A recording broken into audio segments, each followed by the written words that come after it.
the challenges of doing things one-handed here at Bitubo Towers.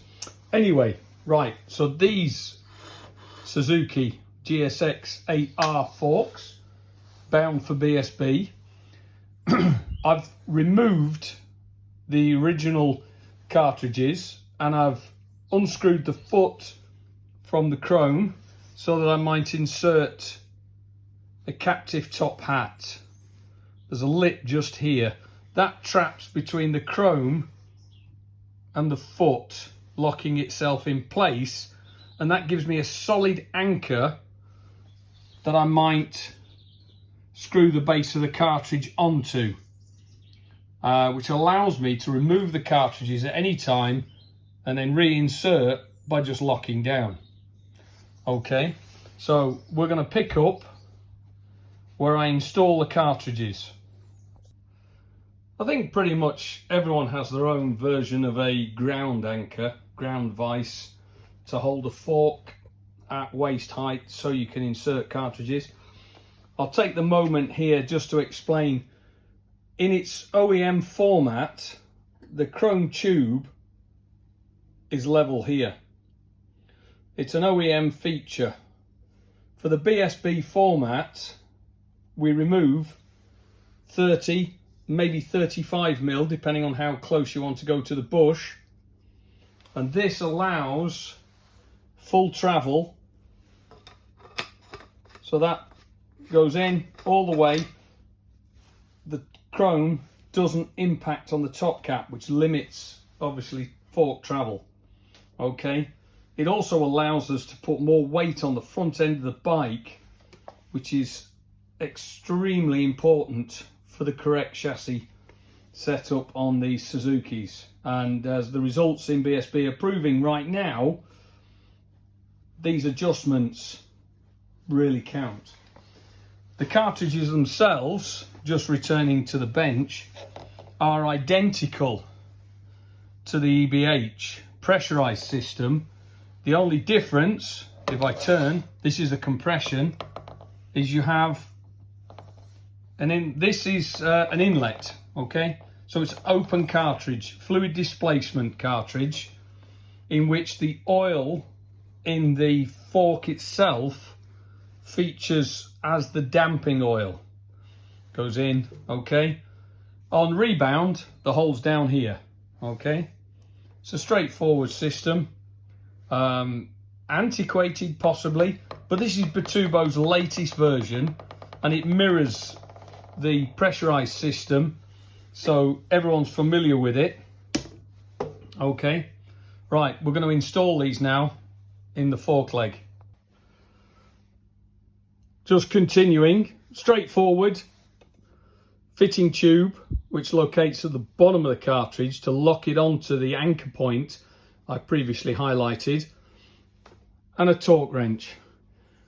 We don't need to over tighten it, ladies and gentlemen, because it just makes my job harder when we have to remove it later on. So a bit of consideration. 18 Newton meters is where I go with this. There is a factory setting, I think is about 16, but with the vibration of these bikes, just a little bit more, but certainly not a pry bar and about 400 pounds force. That's unnecessary. Okay, nice generous oil fill to equalize.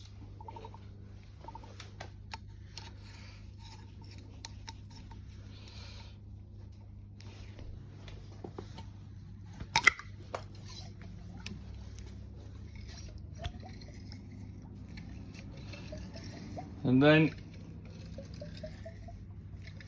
we prime the cartridge. The compression is invariably easier as the air comes out from behind the piston and escapes through the hole at the top. Rebound, however, is a whole new ball game.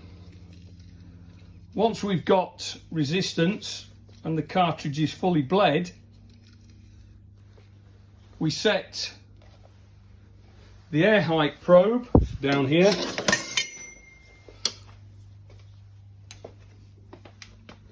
to the height we want, insert and draw off excess oil, thus ensuring we have the correct air spring value.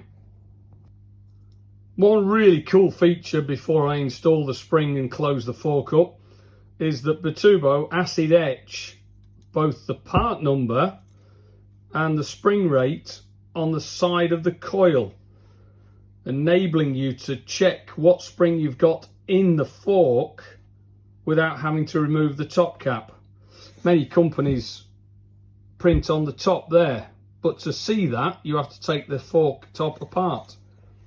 So that's a nice little feature for racers. Now rebound, as promised. These are a bit of a nightmare, to be honest.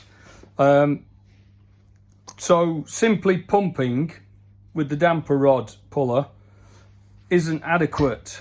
So putting your hand over, forming a seal on the top of the fork leg. This is a two-handed job, so you're going to have to, forgive me, right?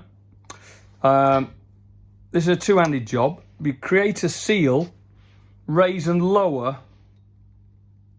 creating enough of a vacuum to pull the oil into the cartridge. Back in a moment. Anyway, back again now. So that worked a treat, and that's bled up nicely. I'm going to set the air gap on these at 190 so we don't have too much interference from the air spring on full compression, so we have a nice linear action. We've got the oil level tool in there.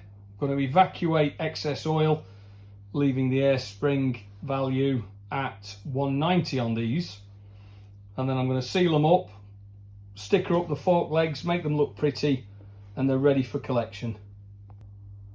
And there we are, all looking pretty, finished, ready to go. Well, in this particular case, ready for collection.